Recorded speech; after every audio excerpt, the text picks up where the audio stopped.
अस्सलाम वालेकुम नाजरीन, मैं हूं हकीम अल्ताफ़, आप लोगों का अपना दोस्त, आपकी सेहत का ज़ामिन।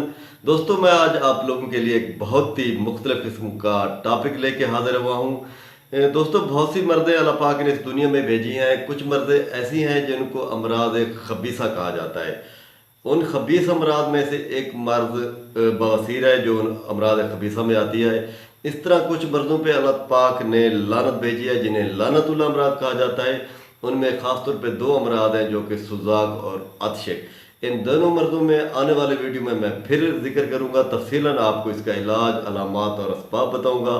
आज हम जिस मर्द पे बात करना चाहेंगे वो है जी बवासीर। ये अमराज खबीसा में आती है। बवासीर क्यों होता है, इसके असबाब क्या हैं, इसके अलामात क्या हैं, इसके तफसीलन मैं आपको बताऊंगा। दोस्तों, मेरी वीडियो एंड तक सुनिएगा जो कि आप लोगों के लिए बहुत ही मुफीद साबित हो सकती है। दोस्तों, अमराज खबीसा में ये मर्ज आती है। बवासीर की दो अकसाम होती हैं, एक होती है जी बवासीर बादी और एक होती है बवासीर खूनी। दोनों का इलाज मुख्तलिफ है, लेकिन आज मैं जो आपको नुस्खा बताने जा रहा हूँ दोस्तों, बिल्कुल ही आसान और दो अज्जा पे यानी कि दो इंग्रेडिएंट्स इसमें डलते हैं। बआसानी आप खुद घर में बना सकते हैं। ये दोनों चीज़ें बआसानी अवेलेबल हैं, प्रसाद स्टोर पे आपको मिल जाएंगी। दोस्तों, बहुत ही बेहतरीन रिजल्टेबल और मुजरब नुस्खा बताने जा रहा हूँ मैं आपको। ये मेरे दवाखाने, मेरे अपने मतब पे ज़ेर इस्तेमाल है।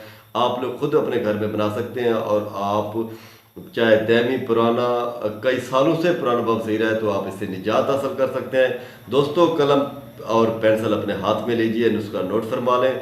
आप लोगों ने क्या करना है कि पहले नंबर पे आपने ले लेनी है रसौत, तकरीबन एक पाव 250 ग्राम, और 125 ग्राम आपने लेनी है मुवीज़ मुनक्का। ये दोनों चीज़ें मिक्स करके इन दोनों की जो है ना आपने गोलियां बनानी है, टेबलेट बनानी है, 3 ग्राम की एक टेबलेट। इसका तरीका इस्तेमाल यह है दोस्तों, सुबह शाम एक एक गोली हमारा ताज़ा पानी के साथ लेनी है। और एक चीज़ मैं आप लोगों को वादे बता दूं, बवासीर के जो अमराज है उनका ख़ास तौर पे परहेज़ करना लाजमी होता है। अगर आप लोग परहेज़ नहीं करेंगे तो आप इस मर्ज से निजात नहीं पाएंगे।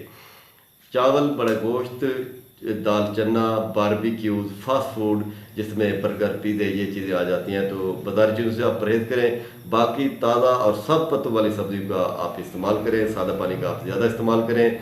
और ख़ास तौर पे आप दुरूद शरीफ पढ़ते रहें और नमाज 5 वक्त आप पढ़ें। इसके अलावा दोस्तों, आप ये मर्द का जो मेन सबब है वो कब्ज़ की वजह से होती है, आप कब्ज़ ना होने दें। जी दोस्तों, मेरे लिए दुआ कीजिएगा। इंशाल्लाह आने वाली वीडियो में फिर मिलते हैं। बस सलाम।